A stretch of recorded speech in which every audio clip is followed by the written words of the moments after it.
नमस्कार जोहार। चलिए जानते हैं झारखंड की ताज़ा खबरों को, लेकिन उससे पहले अगर आपने अभी तक इस चैनल को सब्सक्राइब नहीं किया तो सब्सक्राइब कर लें, जिससे कि आपको झारखंड की ताज़ा खबर रोजाना मिलती रहे। सबसे पहली खबर, झारखंड विधानसभा का मानसून सत्र आज से 4 कार्य दिवस होंगे। पहले दिन पेश किया जाएगा वित्तीय वर्ष 2025-26 का पहला अनुपूरक बजट। झारखंड विधानसभा का मानसून सत्र आज शुरू होगा। यह 28 अगस्त तक चलेगा। इस सत्र में कुल 4 कार्य दिवस होंगे। सत्र के पहले दिन वित्तीय वर्ष 2025-26 का पहला अनुपूरक बजट पेश किया जाएगा।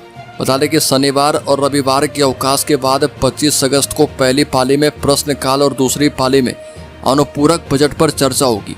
26 अगस्त को प्रश्नकाल के बाद राजकीय विधेयक पेश किए जाएंगे। अगली को, राज्य के गढ़वा जिले में रमकंडा ब्लॉक का कर्मचारी रिश्वत लेते गिरफ्तार किया गया।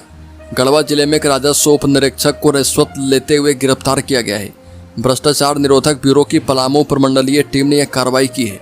विसुंजय राम ने भ्रष्टाचार निरोधक ब्यूरो में शिकायत दर्ज करवाई थी। उन्होंने बताया कि उनके पास 2011 में खरीदी गई 7.5 डिसमिल जमीन का केवाला रसीद है। इस जमीन को ऑनलाइन करने के लिए रमकंडा अंचल के राजस्व उप निरीक्षक अरुण कुमार यादव ने 12,000 रुपये की घूस मांगी थी। शिकायत के बाद एसीबी पलामू ने मामले की जांच में आरोप सही पाए गए और ट्रैप की योजना बनाई गई। दंडाधिकारी और 2 स्वतंत्र गवाहों की मौजूदगी में कार्रवाई की गई है। अगली खबर, झारखंड में सहायक आचार्य पदों पर नियुक्ति को लेकर नया विवाद सामने आया। जिलों ने स्कूली शिक्षा एवं साक्षरता विभाग से मार्गदर्शन मांगा है, क्योंकि कुछ अभ्यर्थियों का चयन अनारक्षित वर्ग में हुआ है, जबकि उन्होंने जेटेट में आरक्षित कोटि का लाभ लेकर परीक्षा पास की थी। झारखंड शिक्षक पात्रता परीक्षा रूल बुक 2012 के मुताबिक अनारक्षित वर्ग के लिए न्यूनतम उत्तीर्णांक 60% निर्धारित किया गया है। वहीं अनुसूचित जाति, अनुसूचित जनजाति, अन्य पिछड़ा वर्ग एवं दिव्यांग अभ्यर्थी के लिए यह सीमा घटाकर 52% कर दी गई है। अगली खबर, झारखंड में बिजली टैरिफ की नई रूपरेखा। नियामक आयोग ने जारी किया ड्राफ्ट नियम। झारखंड राज्य विद्युत विनियामक आयोग ने बिजली वितरण टैरिफ निर्धारण के लिए नई रूलबुक जारी की है। यह रूलबुक 1 अप्रैल 2026 से लागू होगी और 31 मार्च 2031 तक प्रभावी रहेगी। इसका उद्देश्य गुणवत्तापूर्ण बिजली आपूर्ति वितरण कंपनियों की जवाबदेही और दक्षता को बढ़ाना है। नई रूलबुक लागू होने पर 2004, 2007, 2010, 2015, 2020 और 2023 की टैरिफ रूलबुक निरस्त हो जाएगी। 31 जुलाई 2025 तक पुराने नियम लागू रहेंगे और इसके बाद नई व्यवस्था प्रभावी होगी। अगली खबर, झारखंड के किसानों को राहत। बारिश से नुकसान हुए फसल का मुआवजा देगी सरकार। झारखंड सरकार ने बारिश के कारण खराब हुई फसलों को लेकर बड़ा फैसला किया है। राज्य के कृषि मंत्री शिल्पी नेहा तिर्की ने कहा कि सरकार राज्य में भारी बारिश के कारण फसल नुकसान का सामना करने वाले किसानों को मुआवजा देगी। तिर्की ने यूरिया की जमाखोरी की खबरों का जिक्र करते हुए थोक और खुदरा उर्वरक विक्रेताओं को चेतावनी दी है और कहा कि अगर निरीक्षण के दौरान ये खबरें सही पाई गई तो उनके लाइसेंस रद्द कर दिए जाएंगे। यह भी कहा कि इस साल पूरे राज्य में धान की बुआई उत्साहजनक रही है। अगली खबर, केंद्र की मदद से झारखंड के 5 शहरों से गुजरने वाली नदियों का किया जाएगा पुनरुद्धार।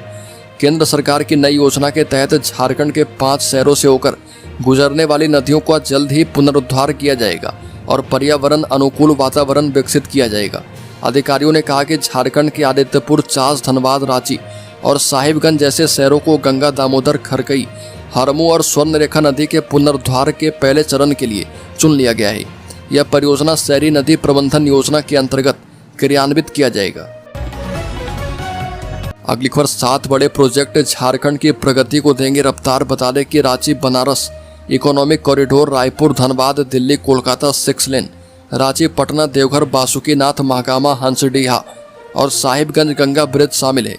ये परियोजनाएं दिल्ली कोलकाता पटना और रायपुर से कनेक्टिविटी को सुगम बनाएगी, जिससे यात्रा समय में भारी कमी आएगी। ये सड़कें आवागमन को और भी आसान बनाएगी। अगली खबर, झारखंड मुक्ति मोर्चा ने रुख किया साफ। इंडिया गठबंधन उम्मीदवार बी सुदर्शन रेड्डी को उपराष्ट्रपति बनने के लिए देंगे समर्थन। उपराष्ट्रपति चुनाव को लेकर झारखंड मुक्ति मोर्चा ने अपना रुख साफ कर दिया है। पार्टी के केंद्रीय प्रवक्ता सुप्रिय भट्टाचार्य ने कहा कि झामुमो ने सर्वसम्मति से फैसला किया है कि वह इंडिया गठबंधन के उम्मीदवार पूर्व न्यायाधीश बी सुदर्शन रेड्डी को समर्थन देगा। भट्टाचार्य ने कहा कि झामुमो हमेशा से लोकतांत्रिक मूल्यों और संवैधानिक संस्थाओं की रक्षा के लिए खड़ा रहा है। इसी सोच के तहत उपराष्ट्रपति चुनाव में पार्टी ने इंडिया गठबंधन के उम्मीदवार का समर्थन करने का निर्णय किया है। अगली खबर, सैप जवानों को हटाने पर लगी रोक, झारखंड कोर्ट से मिली राहत। झारखंड हाईकोर्ट के जस्टिस आनंद सेन की कोर्ट में सैप के जवानों को हटाने के मामले में दाखिल याचिका पर सुनवाई की गई।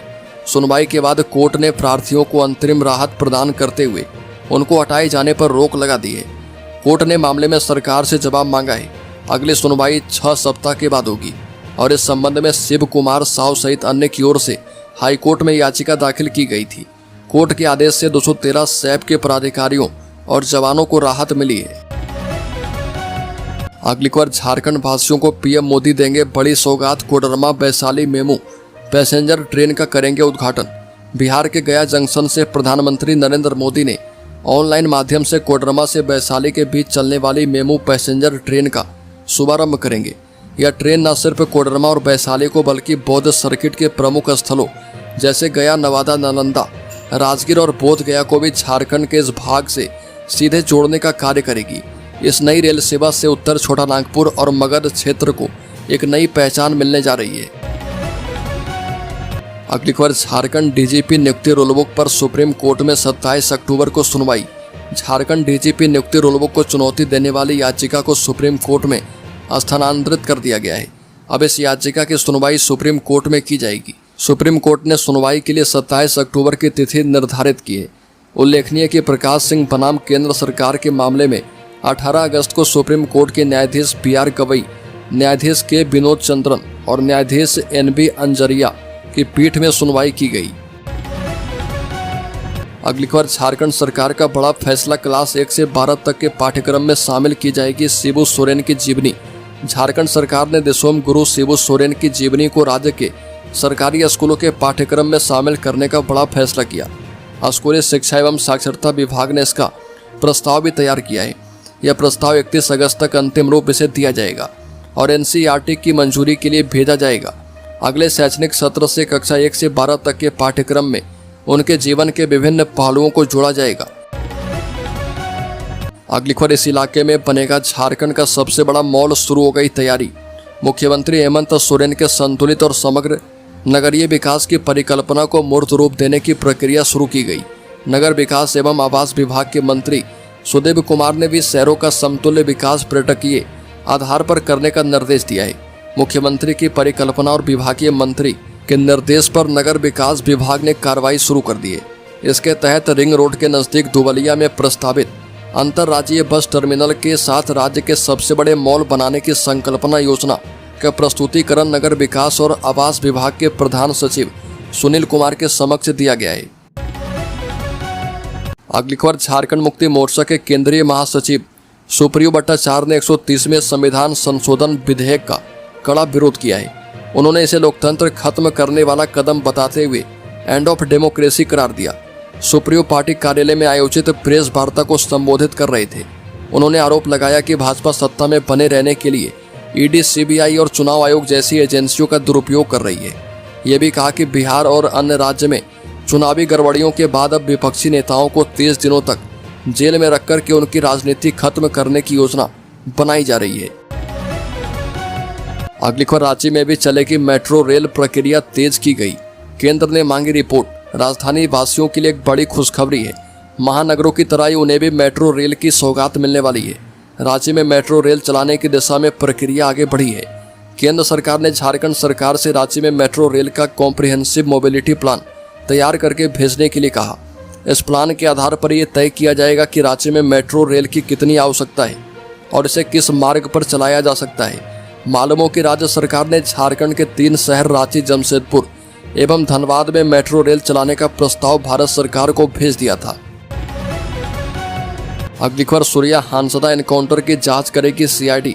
झारखंड के DGP ने इस ऑफिसर को दी जिम्मेदारी। सूर्या हांसदा एनकाउंटर केस में बड़ा अपडेट सामने आया। एनकाउंटर में मारे जाने के बाद DGP ने जांच के लिए एक बड़े अधिकारी को जिम्मेदारी दी है। भाजपा झाविमो और JLKM से 4 बार विधानसभा चुनाव लड़ चुके सूर्या नारायण हांसदा की पुलिस मुठभेड़ में मौत मामले को CID ने टेकओवर कर लिया है। गोड्डा पुलिस ने बोरिया जोड़ थाने में दर्ज मुठभेड़ के केस के आधार पर CID ने नया मामला दर्ज किया है। डीजीपी अनुराग गुप्ता के आदेश पर केस का अनुसंधान दुमका रेंज के सीआईडी डीएसपी रविंद्र कुमार सिंह को दी गई है। अगली खबर, रांची से होकर चलने वाली आधा दर्जन ट्रेनें रहेगी रद्द, रेलवे ने बताई वजह। बिलासपुर मंडल में नॉन इंटरलॉकिंग कार्य किया जाएगा और इसकी वजह से रांची होकर चलने वाली 6 ट्रेनें रद्द रहेगी। इसमें Hyderabad Raxaul express, Raxaul Hyderabad express 24, Vasco da Gama Jasidih express, Jasidih Vasco da Gama express, गया लोकमान्य तिलक टर्मिनस और लोकमान्य तिलक टर्मिनस गया एक्सप्रेस 29 अगस्त को रद्द रहेगी। रांची गोमती नगर द्विसाप्ताहिक ट्रेन चलाई जाएगी। जोनल रेलवे उपभोक्ता सलाहकार समिति के सदस्य अरुण जोशी ने दक्षिण पूर्व रेलवे के महाप्रबंधक अनिल कुमार मिश्रा को पत्र भेज दिया है। अगली खबर, संजय सेठ ने की रिम्स में जनसंख्या अनुसंधान केंद्र खोलने की मांग। केंद्रीय रक्षा राज्य मंत्री संजय सेठ ने केंद्रीय स्वास्थ्य एवं परिवार कल्याण मंत्री जेपी नड्डा से मुलाकात की और रांची के रिम्स में जनसंख्या अनुसंधान केंद्र खोलने का आग्रह किया। संजय सेठ ने जेपी नड्डा को बताया कि रिम्स में लाखों की संख्या में लोग उपचार करवाने आते हैं, लेकिन यहाँ स्वास्थ्य, मातृ शिशु मृत्यु दर, जनसंख्या वृद्धि एवं परिवार कल्याण जैसे विषयों पर शोध और विश्लेषण की जानकारी का अभाव है। उन्होंने कहा कि रिम्स में जनसंख्या अनुसंधान केंद्र आरंभ करने से झारखंड सहित आसपास के कई राज्य को इसका लाभ मिल पाएगा। अगली खबर, हजारीबाग में तेजी से फल फूल रहा देह व्यापार का धंधा। बड़े होटलों से लेकर छोटे रेस्टोरेंट तक लगता है जमावड़ा। हजारीबाग जिले में देह व्यापार का जाल दिनों दिन फैलता जा रहा। शहर के कई बड़े होटलों में खुलेआम देह व्यापार का कारोबार चल रहा। इसमें होटल संचालकों की सीधी मिलीभगत सामने आ रही है। ग्राहकों को आकर्षित करने के लिए होटलों में विशेष ऑफर तक दिए जा रहे। कई होटलों में प्रेमी प्रेमिकाओं के लिए अलग से विशेष कमरे बनाए गए हैं। वहीं डार्क रूम की व्यवस्था भी की गई है। सूत्रों के मुताबिक इन होटलों में कॉलेज के युवक युवतियों की बड़ी संख्या में आना जाना होता है। यहाँ न सिर्फ प्रेमी जोड़े समय बिताने आते हैं, बल्कि देह व्यापार के जरिए मोटी कमाई का खेल भी चलता है। अगली खबर, धनबाद में निजी स्कूलों पर सख्ती, कर्मियों को न्यूनतम वेतन नहीं देने पर की जाएगी कार्रवाई। धनबाद डीसी आदित्य रंजन के निर्देश पर जिले के निजी स्कूलों में न्यूनतम मजदूरी अधिनियम का कड़ाई से पालन करवाने की प्रक्रिया शुरू की गई। श्रम अधीक्षक प्रवीण कुमार ने DVI Patil, royal public school एवं गुरुकुल पब्लिक स्कूल का निरीक्षण किया। जांच में पाया गया कि इन स्कूलों के गैर शैक्षिक कर्मियों को निर्धारित न्यूनतम वेतन से कम भुगतान किया जा रहा।